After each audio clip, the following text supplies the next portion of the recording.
The Giants locker room apparently is split that some of the leaders in the clubhouse prefer Tyrod Taylor over Daniel Jones. Really? Even though he botched the game. I mean, that always happens. With the audible. That always happens when you have different guys. They get opportunities. That's not good. You know? If that's the case, that's not good. Look, I don't think it's good at all what's going on Well, there. look, they've scored 71 points in 6 games, so you do the math on that. Barkley was out for most of that, but they just don't have any threats. They can't explode like a lot of teams can. I think it's just funny how... Do you think it's because... Hold on, let me finish my thought. Yeah. I just think it's funny how Dable was considered a genius last year. Yeah. And then now this year... Now they're struggling. Now he looks like it's out of control on the sideline. I'll just say, do you think it's his personality? And I don't know Daniel Jones, but whenever I see him on the sideline, he just has kind of an odd way of carrying himself. He doesn't look like one of the guys. So I don't think it's a play thing because it's not like Tyrod Taylor lit the world on fire there. All right, didn't score a ton of points. That came down to the last play, and a lot of people thought it should have been a defensive holding or pass interference on the last play. Mm-hmm. But he just strikes me as odd. Daniel Jones? Yes. I don't know. He has something about. He's got that long neck. And he just seems distant. I'm telling you, my Long Island guys that are Giants fans, they like him. They do.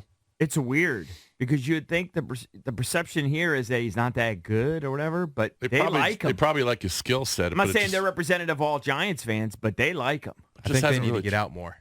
I don't think Giants fans like Daniel Jones. The guys that I hang out with, they do. No, your guys do, but they've turned on him, and they're now anchored to that contract.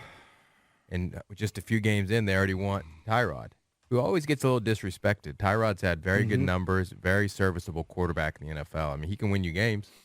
I mean, he could probably win you as money as Daniel Jones, but he's not getting you to the playoffs. I mean, I think anybody can get anybody to the playoffs, Jason. I think anybody can if they have a great team around them. It's a long season, man. You got to play really well for a long time to get to the playoffs. It depends on how good your team is. 9 wins is not easy. I don't think that I just think they're not especially that with good. this team when you only have Barkley.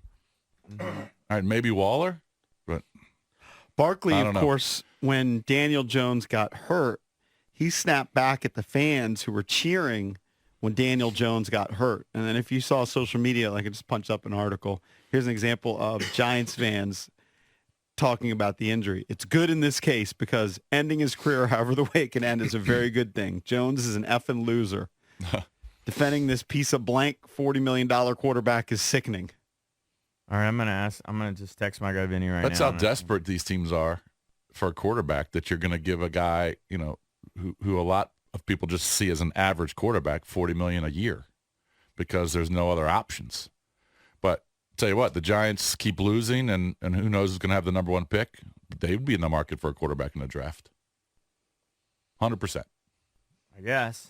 I mean, is Caleb Williams for sure going to be the number 1 pick after that? People are saying that, his stock might be slipping a smidge. Well, I mean, he had a horrible game, but before that, he was surefire number 1 pick. Maybe him or Drake May. I think Ryan Leaf was on radio or TV. He's a Penix guy. Right. Penix is coming up. I don't know much about him. I know he's having a great year, but I mean, I've seen a bunch of mock drafts, and they got Caleb 1 or Drake May 1. No, my understanding is that I was reading somebody saying that the gap is closing. It could be. Say if Caleb has another bad game, it's unfair. Mm-hmm. But if he has another bad game now, all of a sudden, it's kind of like it was all tank for Tua. Now, injury was a reason. But Tua, all of a sudden when the draft came around, he wasn't the guy. Yeah. Even though Sam Howell's not a rookie, when we're talking about quarterbacks, there's a Twitter account, NFL Rookie Watch, which had some interesting stats on Sam Howell. Sam Howell currently has more completions, 145, than Tua and Jared Goff.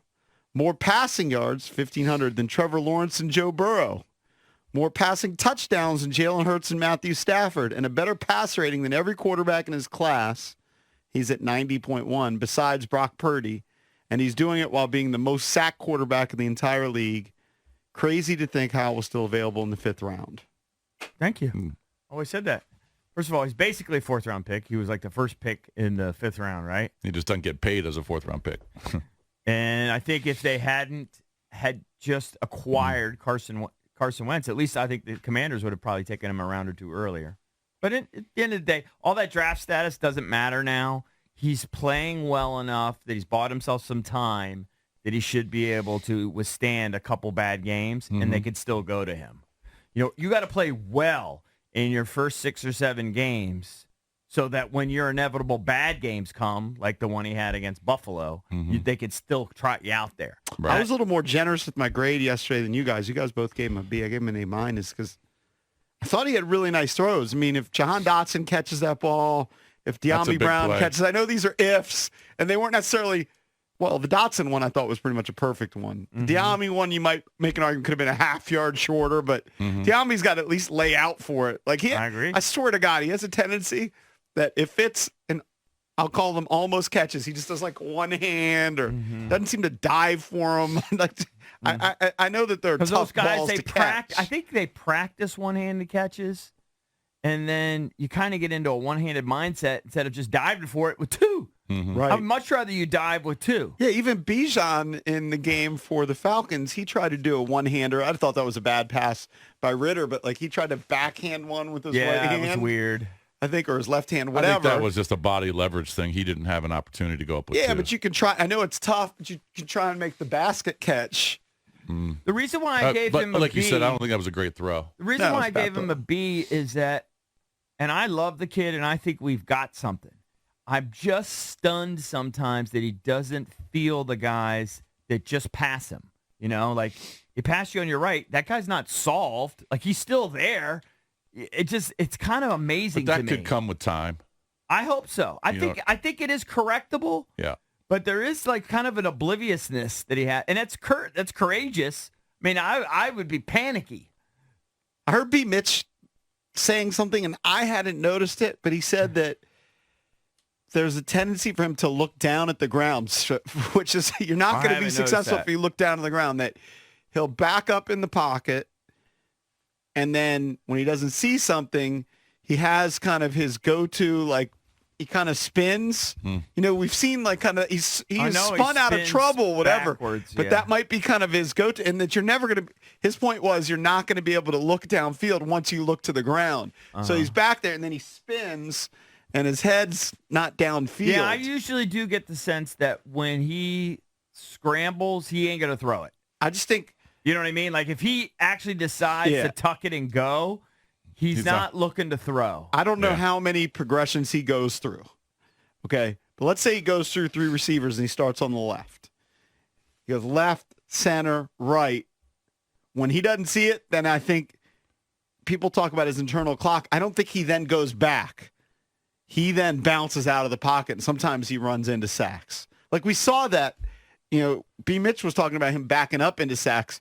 The ones that I find were the ones where he goes forward into sacks. I see him back in, kind of like roll back into a guy that just passed him. He just doesn't have a great sense of the pocket. It's a little weird. Like if you give him a clean pocket and his ball's not getting batted down, he throws really nice balls. I don't think he even needs a super clean pocket because he will throw in traffic. Yeah. He'll have a guy on him. He's not afraid. He'll step right into it and rip it. I don't mind him just going and running. I know. I wish he would run more. And it'd just be quicker. Or just freaking chuck it. Just make sure you get it past the goal line or whatever. Just chuck it down. If he could get 25 or 30 yards a game on the ground, that would be huge. I don't think he should get less than 10. He should be either that or maybe design something. He's certainly capable. Yeah, I mean, you saw Dak last night with 40. When your quarterback gets 40 yards, that's big. Yeah. I mean, that's a lot of pressure off of the passing game. But I would have given him an A.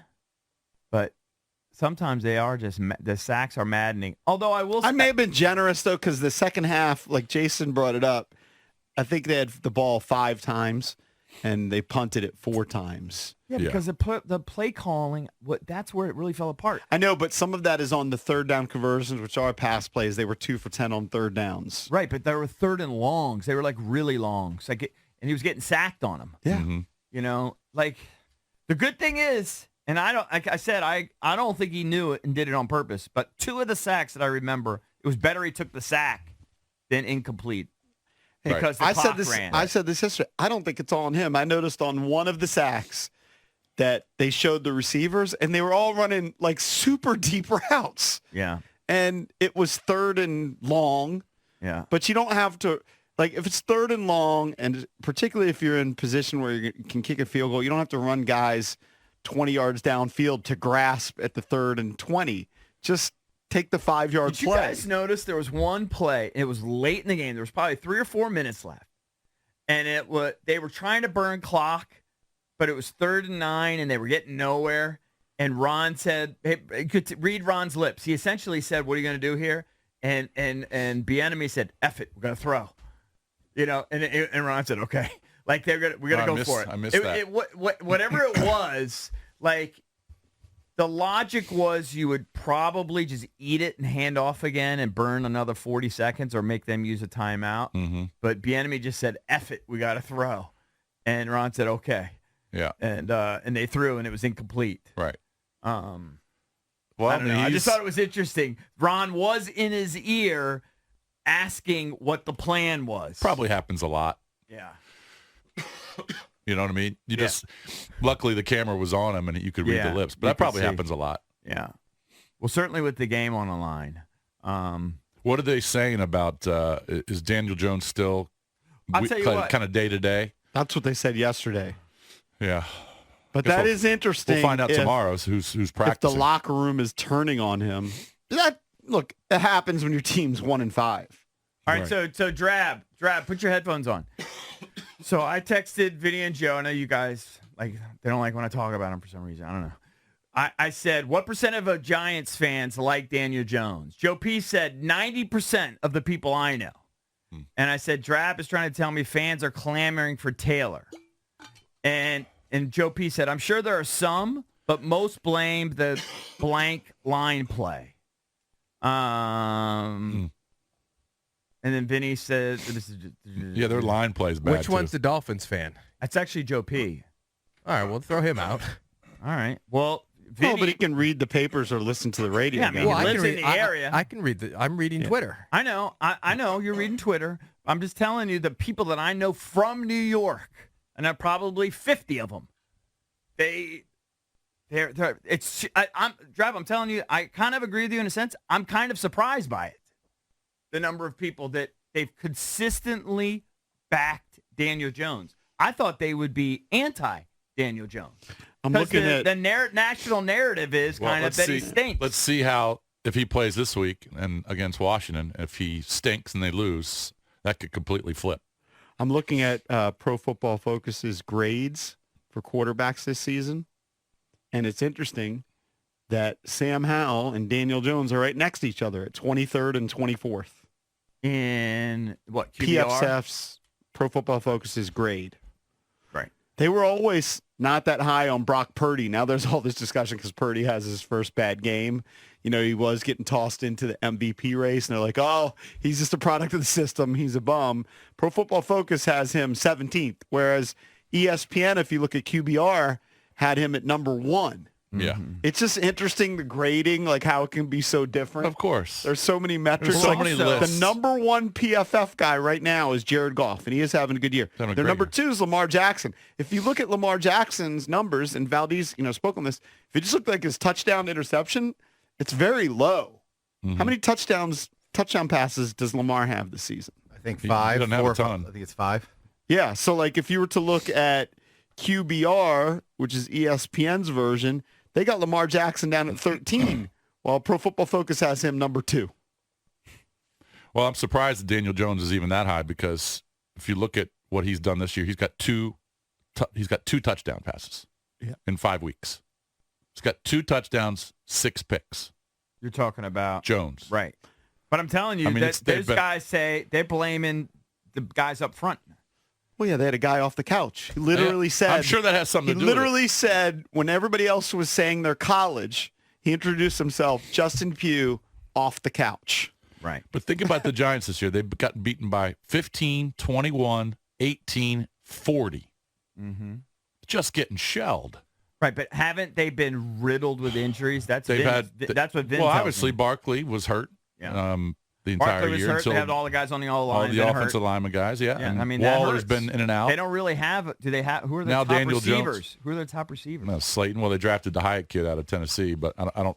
Slayton Hyatt, they got They Wandale got, so they Robinson. got no receivers. They got no running back for half the year, and their whole line's decimated. You can defend him. I've been in the Daniel Jones apology business. I think I'm done with it. Yeah, but what team hasn't been riddled with injuries? I feel like. I still think We've even been pretty healthy. I know, but at some point during the year, a team's going to have to overcome injuries. this is the way I feel. True. If you're making $40 million a year, all right, if you're a $40 million quarterback, okay, you're going to have some injuries. You still have to make plays. Mm-hmm. Listen, I'm not saying he's not overcompensated. I think for sure he's Definitely is. overcompensated. But I also have seen him play well, especially against us. That's true. So maybe that's why I'm just kind of somewhat defending him. I don't know. Well, we'll see what happens this week. I guess we'll know by tomorrow who's going to be the starter, I would think. I'm just stunned. Whenever I talk to those guys, they always give Daniel Jones a pass, and I'm stunned by it because they don't care. Well, like they'll trash anybody. Well- You kept giving Carson Wentz passes last year. You dig yourself a hole and you can't get out of it. And now they're committed to their $40 million quarterback. Maybe. When everybody saw Tyrod play on Sunday night, and he kept he did fine. He looked about the same. Didn't they did score about the 9 same. points? Yeah, but he did fine. And he also had a catastrophic play call. He At the line did. of scrimmage. He had a bad play call. But Huge brain fart. you could also make the argument they should have won the game. I'm not saying Tyrod Taylor Came down to the bad. I last think play. he's okay. And he threw the ball to Darren Waller, and Waller was having his jersey pulled, and the referees didn't call it. Right. Yeah, I mean, horrible missed calls. They could have easily won the game right there.